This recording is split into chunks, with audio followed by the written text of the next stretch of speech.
Hi, this is Gary with macOS.com.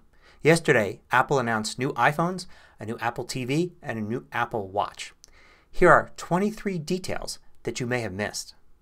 Now, even if you don't plan on purchasing one of the new iPhones, the release date for iOS 11 is important because everything from a 5S and the SE on up can upgrade to iOS 11. And this will give you lots of new features. Lots of the new cool things being talked about will work on your older phones.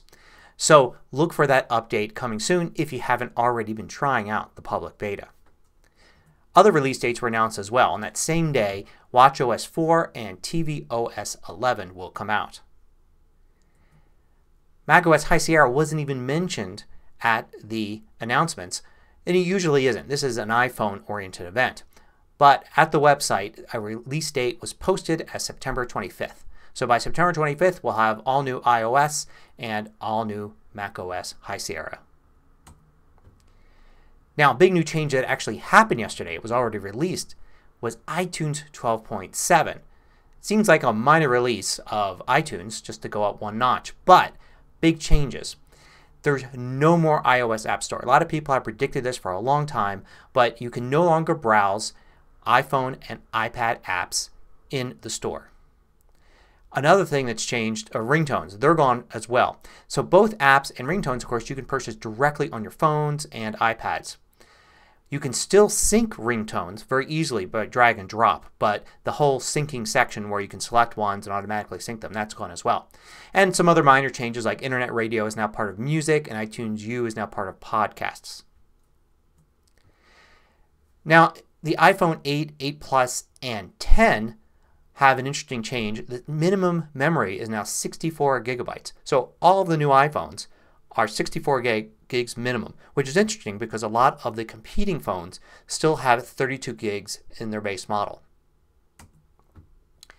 The sizes for the new iPhones are interesting. Now the 8 and the 8 Plus are almost exactly the same size as the 7 and the 7 Plus. Matter of fact, you have to go down to the second decimal place to actually find a difference. And the screen sizes are exactly the same, 4.7 and 5.5 inch with the same number of pixels. Now the iPhone 10 is interesting because it actually has the largest screen of all of them, a 5.8 inch screen. However, some of that size may be accounted for by the extras in the corners, which I'll talk about in a second. The actual dimensions of the iPhone fall in between the 8 and the 8 Plus, or the 7 and the 7 Plus if you like. So it's smaller than the largest and larger than the smaller one. So it'll be interesting, an interesting compromise to have this one model for the iPhone 10. And the pixel density is actually huge. So 2436 times 1125. Compare that to 1920 by 1080 for the current Plus models. Now here's what I was talking about the corners. So the screens of all the iPhones up to this point have been completely rectangular with corners on all four edges. So now you've got these little ears at the top left and right, and at the bottom left and right you actually have curves. So pixels are missing at the bottom left and right, and there are extra pixels at the top left and right. It's going to be interesting to see how apps change to account for this and how older apps will work on the iPhone 10. Now the cameras, of course, are improved in many ways, but the 8 and 8 Plus have very similar specs to the 7 and 7 Plus. The iPhone 10 cameras though, the telephoto one actually has a higher amount of light that will come into it. So f2.4 instead of 2.8. So it'll be interesting to see how much better the photos are. But it is one actual real change to the cameras in the iPhone 10 over the iPhone 8 and 8 Plus. Now the cameras on all of these new models are going to be capable of doing something pretty incredible. Recording 4K video at 60 frames a second and slow motion video at 1080 at 240 frames per second. It's pretty incredible for a phone. Now the front phone on the iPhone 10 is called the TrueDepth camera instead of the FaceTime camera. And the main difference between it, of course, it has the infrared sensors and things like that it will use for Face ID. But it also will allow portrait modes on the front facing camera as well as the back. Only the iPhone 10 will offer this. Now the wireless charging. Wireless charging is going to take place with third-party pads, and Apple is offering 2 at the website right now, both for $60. Of course, they also announced that some point next year they'll come out with their own pad. Now you may be thinking, if it's wireless charging, is the lightning connector gone? No, of course it's not gone. It's still there, and it's used for lots of other things like data transfer. Developers use it all the time, and the lightning connector is of course included. So you could just forget about the wireless charging if you don't want to use that and just continue to use the lightning connector. As a matter of fact, in the box you'll get a set of ear pods just as before with the lightning connector. You'll get the power adapter and the cable just as before. You're still also going to get the jack converter to convert old headphones. A lot of people speculated that the 7 and 7 Plus came with this as a temporary thing and that future iPhones wouldn't. But now all the new models come with that adapter still. Also, the full lineup is going to be a lot more than just the 8 and the 10. You're still going to have the 7 and the 6S available at lower prices, and the iPhone SE, the kind of base model, is still going to be there for $349. Now on to Apple Watch. So the Apple Watch Series 3, I think the biggest thing that was missed is the price tag at $329 is not for the cellular watch.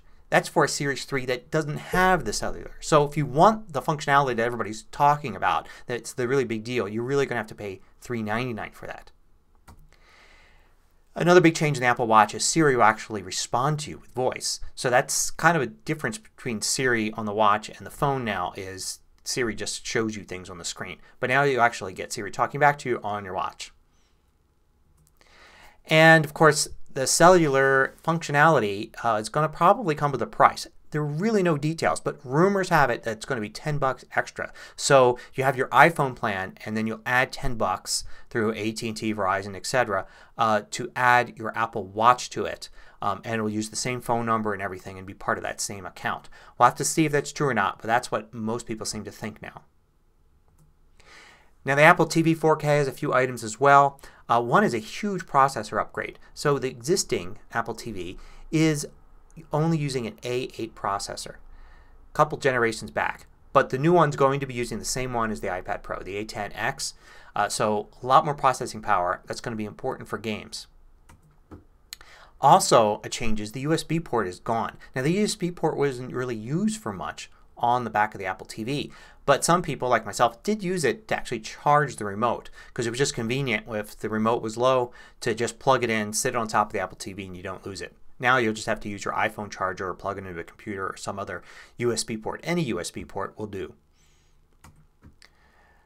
Also, and I think this is great, is if you purchased a movie before on Apple TV and then you get the Apple TV 4K and that movie becomes available in 4K, then you own it. You're going to get an automatic upgrade. This is great. I mean, I remember in the past how we had to pay extra when the quality of music went up and you had like a song that you had bought for 99 cents and now it was $1.29 and you had to pay extra.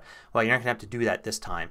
You'll get the 4K movie. So my purchase of Rogue Squadron, for instance, with the new Apple TV, I'll probably be able to see it in 4K before too long.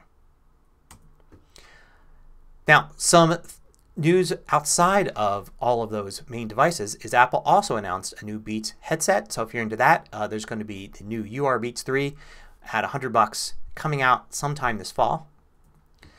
Also the Siri remote. Apple has a replacement Siri remote that you can buy for $59 now. Now you may say, what's the big deal? Well, the big deal was it was $79 before. So a lot of people complained about that it was too expensive.